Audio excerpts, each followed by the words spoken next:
So yes, Doom eats first. He's more like the old school, you know, OG, old timer villain. You know, like he's the typical villain that you have in any story where, you know, a lot of people misunderstand. Dumile Daniel Thompson, popularly known as MF Doom, built a name for himself as a rap supervillain. His eccentric sound, coupled with his metal mask, which he never took off, gave off an eerie persona.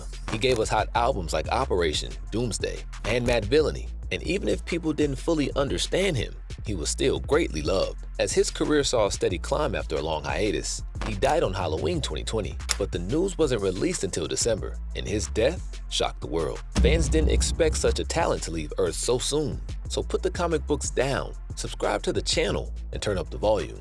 Here's the story of the supervillain himself, MF Doom, and how he navigated his way into the American hip-hop scene from Britain, and his struggles to get off the street. Born like this.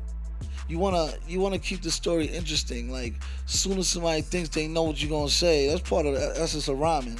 Is to keep everybody kind of off guard. MF Doom was born in Hounslow, London, on July 13, 1972, as Dumile Daniel Thompson. His stage name Doom is the short form of his real name, Dumile. However, he wasn't always called MF Doom. In fact, before he came into the limelight, he called himself Zev Love X. After his mother gave birth to him in London, they moved back to the US. Doom's first introduction to music was through Stevie Wonder. His mother would play Superstition all the time, and the song was stuck in his head. If you've ever listened to this song, you know how infectious it is. Anyway, Stevie Wonder gave him a new impression that music has no borders. Doom's journey as a musician started when he was in the 3rd grade, as he started DJing at events, even though he was underage. Thinking about it now, back in the day, times were wild, because no one would even let a child near a club these days. But that craziness was what gave Doom an opportunity to become one of the most treasured artists in hip-hop history. Yeah, I want to reintroduce, my name and my partner's name. My name is Zev Love X. When he turned 17 in 1988, he formed a rap group called KMD with his younger brother DJ Subrock and Rodan. Dante Ross heard them, and they were signed to Elektra Records. In 1991, they released their debut album called Mr. Hood, and things were going well for them. Doom's mother was against his career path. She actually didn't like hip-hop at all. Whenever he would play any of their KMD songs at home, she didn't hide her annoyance at the style of music. But Doom adjusted to his mother's harsh negativity and just continued to soldier on. Eventually, when he got older, she became more accepting of his music and even started calling him on the phone to talk about his songs. As Doom was making strides, things went awry for him. On April 23, 1993, barely 2 years after KMD's record deal, Subrock was hit by a car while crossing the Long Island Expressway, and he died instantly. They were prepping to release their second studio album, Black Bastard. When Subrock died, it hit Middle Fingers in the worst way possible. Despite his brother's death, Doom continued to press on and completed the album alone.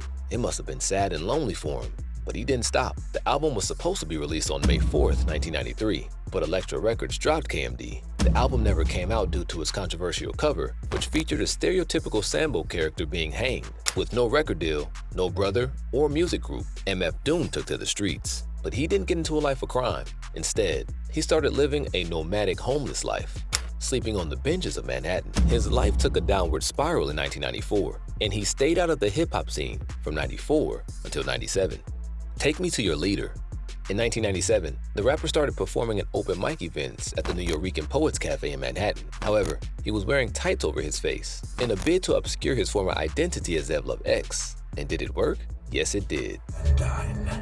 I am not some common criminal that can be distracted by your prattling. You are nothing to do. Growing up, Dumile loved comic books, and his family and friends started calling him Doom. So he adopted the stage name, MF Doom, referencing the Marvel comic characters. He combined elements of Dr. Doom, Destro, and Phantom of the Opera. And like Dr. Doom and Phantom, Dumile referred to himself in the 3rd person while in character. With his new alias, he got into talks with Fondolem Records, owned by Bobito Garcia, and his first full-length LP, Operation Doomsday, was released in 1999. As MF Doom, his rap style changed and became more menacing compared to when he was Zev Love X. According to John Caramanica, a journalist for Spin, Doom's flow is muddy, nowhere near the sprightly rhymes of KMD's early days, and his thought process is haphazard. John wasn't wrong, because the lyrics, flow, and beat of Doomsday was so distinct that you may have questioned if it was really Zev Love X rapping. As MF Doom, the rapper had a lot of other aliases. When he started dropping instrumentals in 2001, he went by the name Metal Fingers. In 2003, when he released the Take Me to Your Leader album, he went by the name King Ghidorah. Anyway, in 2001, he transitioned from wearing tights on his face to a metal mask inspired by the 2000 film Gladiator. It don't matter what I look like, it don't matter what the artist look like, it's more what the artist sound like. So the mask really represents the whole, like, to rebel against the trying to sell the product as a human being, you know what I mean? It's more of a sound, so, and at the same time, it's something different, you know what I'm saying? His inspiration to wear the mask was a result of wanting to be appreciated for his talent instead of his appearance. He succeeded in convincing people to love the art rather than the artist, although for him, they also loved him as an artist. With his new stage name, Doom was struggling to go mainstream until 2004 when he released Mad Villainy, which was his breakthrough album. He teamed up with Madlib to create the album over a course of 2 years, and it was eventually released in 2004 and sold over 100,000 copies. Although the album achieved medium success, it still got MF Doom to people's faces and is considered an underground classic. The album is widely regarded as one of the greatest rap albums of all time and a benchmark record for alternative hip-hop. In that same year, Doom released VV2 under the stage name Victor Vaughn. And what about Victor Vaughn, another character?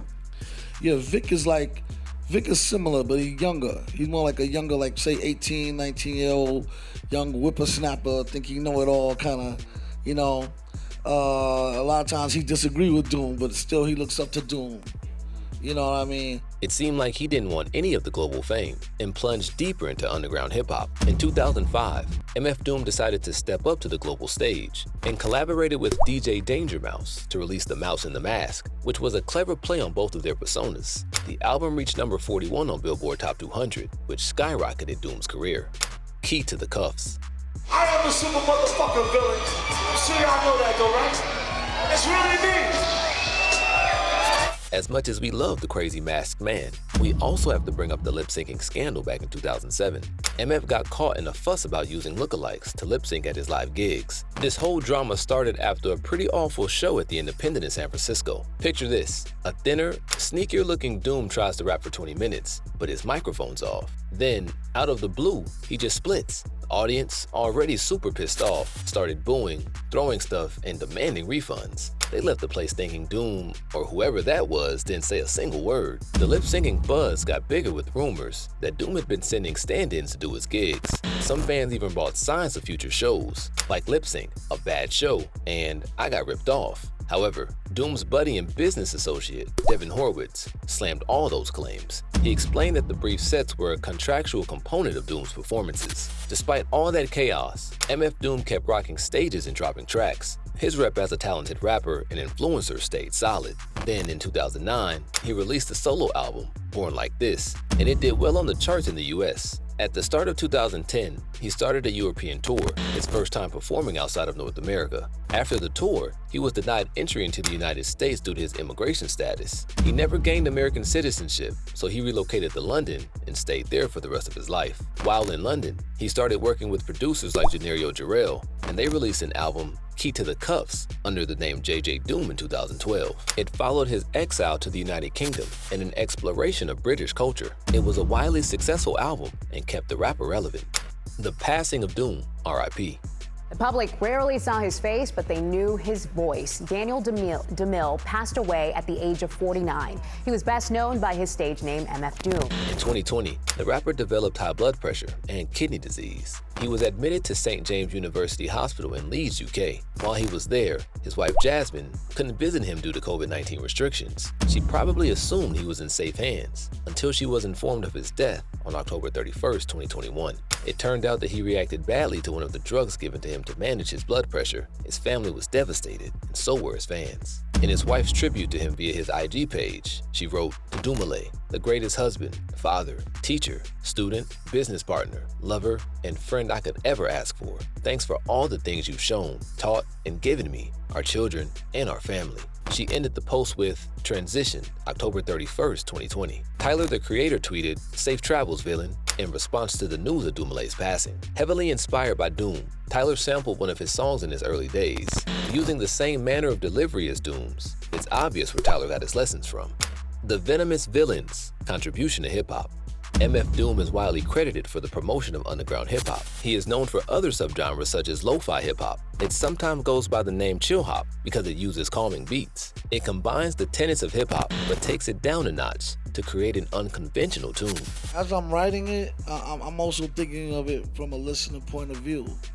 So I try to make it to where I can catch myself off guard. Like, you wanna keep the story interesting. Like, as soon as somebody thinks they know what you're gonna say, that's part of the essence of rhyming. He was also nerdy and allowed it to shine through in his lyrics and style. He used different monikers relating to comic books, shows, and old movies. This nerdiness inspired other artists to be themselves and come out with original styles. Jay Electronica drew inspiration from Doom's unique style and embraced the rapper's eccentric lyricism. What further connected Jay and Doom was their shared religious beliefs, as both were devoted Muslims. MF Doom's style also influenced Joey Badass, who learned how to make movie score instrumentals and bend them to fit the style of music he wanted. Before his death, MF Doom talked about his writing process for his songs. He said he liked to look at lyrics from a listener's point of view, so he could catch himself off guard. For him, music was more of storytelling than making money. His greatest advice for dealing with writer's block as an artist is to take a break or read something new. A lot of times I find myself, writer's block. I get that all the time. It's part of the process. When that happens, I just tend to just leave it alone and do something else. And that's when I'll do something like I'll read or like. It's indeed valuable advice that would benefit a lot of artists nowadays. Lately, it seems hip-hop could use some more unique rappers, as most of the new music being released is commercialized, and to be blunt, straight trash. One of the reasons why Doom remained in the music scene for a long time was because he created songs that he loved. He wasn't just going to the studio and saying the first 5 paragraphs that came to mind. MF Doom was intent on telling stories and allowing his personality to shine through his music. A lot of his songs have been released posthumously in his honor. Let us know in the comments which persona of Doom you like the best, and help us out by liking and sharing the videos. Make sure to subscribe to the channel if you're new here, and hit the bell because we're dropping new videos every week. Until next time, stay blessed, y'all.